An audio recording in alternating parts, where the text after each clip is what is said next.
إن أعجبك الفيديو لا تنسى الإعجاب والاشتراك في القناة. The fourth question is from Sohag Ahmed. Sir, please debate with David Woods or say something to him as he says lot of rubbish things about you and other Islamic scholars. This person, Sohag Ahmed, and few other Muslim brothers have been continuously asking this question that, oh, why is Dr. Zakir Naik not debating with David Woods? And they keep on asking this question several times, and I didn't think it was important, but now finally I've taken the question to give them the reason. Firstly, you have to understand that anyone that challenges a person, it's not required that you should accept the challenge. As far as you realize, there are many non-Muslims who are becoming famous just by trying to criticize a popular person. Generally, it's a general rule, whether Muslim or non-Muslim, if he criticizes a popular personality or a celebrity, that person becomes famous. This is a common thing, it's nothing new.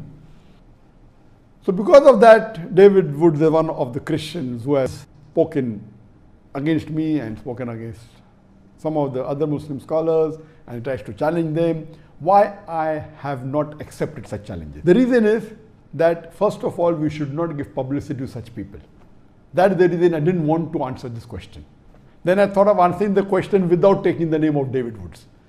If you go to David Woods' YouTube, you find that he has spoken against me, and those videos that made against me gets views more than 1 million or close to 1 million.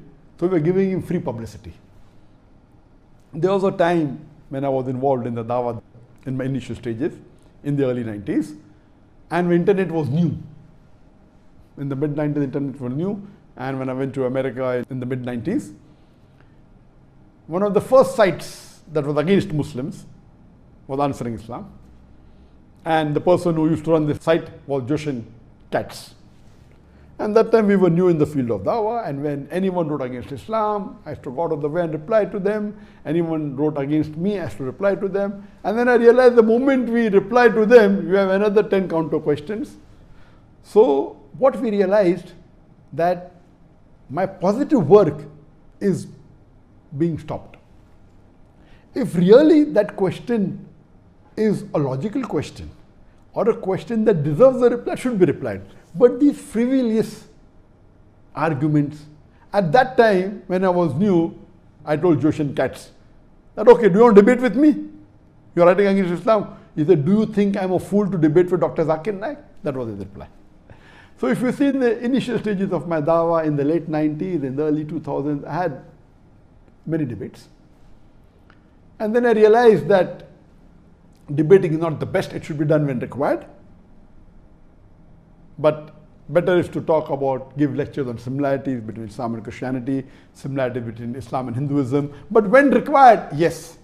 And one of the best debaters in the world, you know, was Sheikh Ahmad Didat.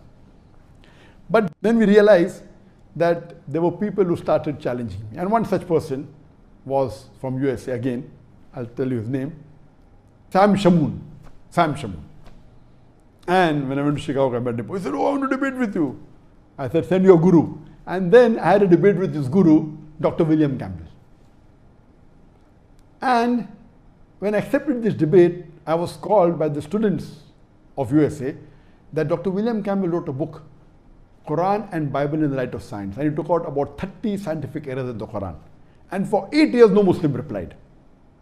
So this book was doing a great damage for the Dawah of the Muslims.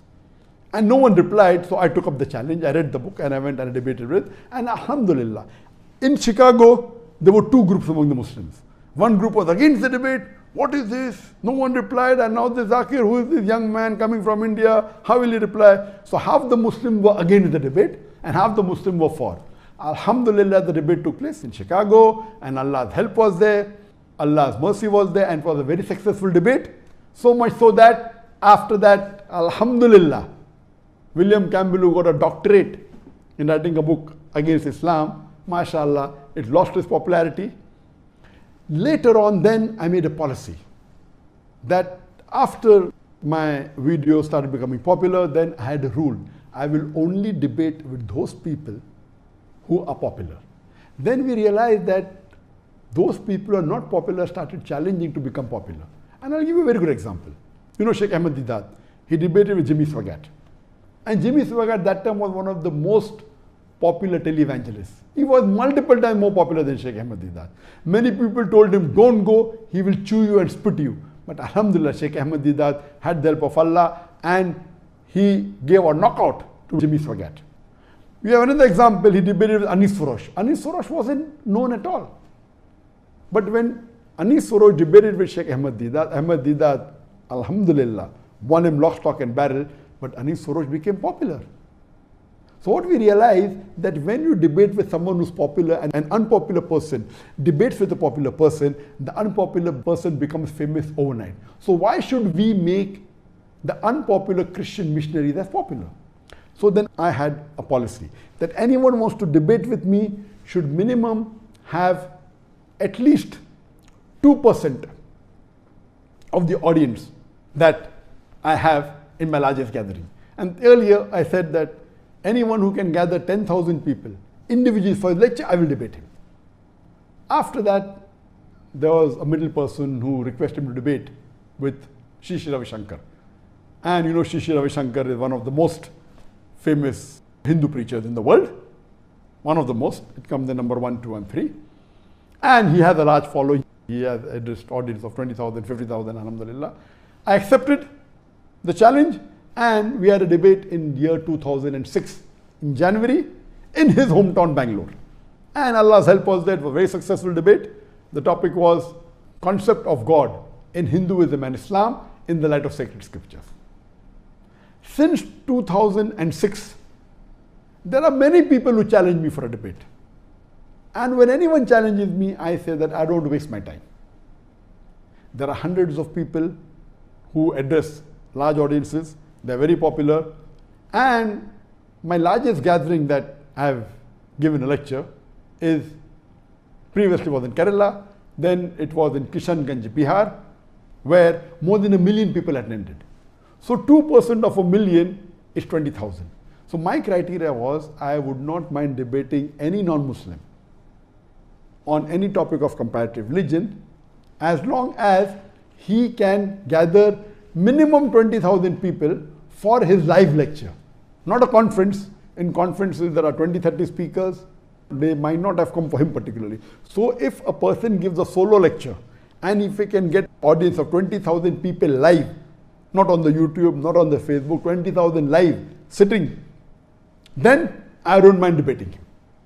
And what I'm asking is not something which is difficult. There are hundreds of Hindu preachers in India who have audiences more than 20,000. There are hundreds of Christian missionaries who have audiences more than 20,000. So I tell, if people like Sam Shamoon or people like David Woods want to have a debate, let them become popular. Why do they want to ride on my bandwagon? And if you can't get that gathering, only thing you have to do is convince with your material any other Christian preacher. There are many. Franklin Graham is there, Billy Graham is there, Morris Cerullo is there. There are many. There are 100 speakers that I know in Christianity who have given live lectures to more than 20,000 people. What you have to do is catch one of them and convince them that your material against me is logical and give it to them. I will have a debate with them. Why should I make you famous overnight? I heard 1 or 2 of his videos that Zakir Naik is a joke. It is. What he's talking is rubbish. But the moment I reply to him, he becomes famous. That's the reason I was avoiding handling this question, because now the moment I take the name of David Woods, most of the people hearing me tonight may not be aware of David Woods. A small percentage maybe. They will go and check, he will become famous. And let me tell you, there are many other people. There was a Dai by the name of Muhammad Hijab. And he came to meet me in Malaysia last year. And he's a fan of mine, he's a good Dai. He personally had a debate with David Woods. I have not seen the video, I was supposed to watch, but some of my colleagues saw it and they told that Brother Muhammad Hijab, he gave David Woods a knockout. So when others can do the job, why should I waste my time? That's the reason previously we used to reply on the internet. Now we don't. Because the moment you reply, they'll give a counter reply and your work of positive dawah suffers. So that's the reason anyone who wants to debate me, this criteria is there. Give it to a celebrity, give it to a famous personality. He will not be a fool to debate with me. Today, if someone gives $1 million to Shri Ravi Shankar, he will never agree to have a debate with me again. He knows that. Even if you give $2 million to him, he will not. Because he's a celebrity. He will lose his following. And he already lost many people in that debate who were his followers, who called him God. They accepted Islam. So that's the reason I request David to convince any of these 100 Christian missionaries who are popular, who can have audience of more than 20. Convince them. If he cannot convince them, why does he want to have a debate with him? When he cannot convince his own Christian brother that the material of his is enough to answer my lectures, why is he wasting his time? These people are only riding on the popularity of other people. Otherwise, he is unknown. And I request the Muslim brothers, please don't waste your time. Please don't waste your time. The person who asked me this question should have in fact known that Brother Muhammad Hijab, he had a debate with him and I already answered him. So why should you make David Wood popular? So hope this answers the question. And because I met this criteria since 2006, in the last 14 years, no one has ever wanted to debate me. One of the fans of Sadhguru told me, will you debate Sadhguru? And Sadhguru is a popular person, is not as popular as Shri Ravi Shankar, but he's popular. I told, okay, I accept it, I know he's popular. Okay, if he wants to debate with me, I'm not interested in debating him. He wants to debate, he wants to speak against Islam, wants to challenge me, I'll accept it. Because if he challenges me, and if Allah's help is there, and we present the truth and answer to all his illogical arguments, but naturally he will lose his following. So if people like Sadhguru or someone who's popular want to challenge on any topic of Islam and comparative religion, which I deal with, I accept the challenge. Hope that answers the question. إن أعجبك الفيديو لا تنسى الإعجاب والاشتراك في القناة.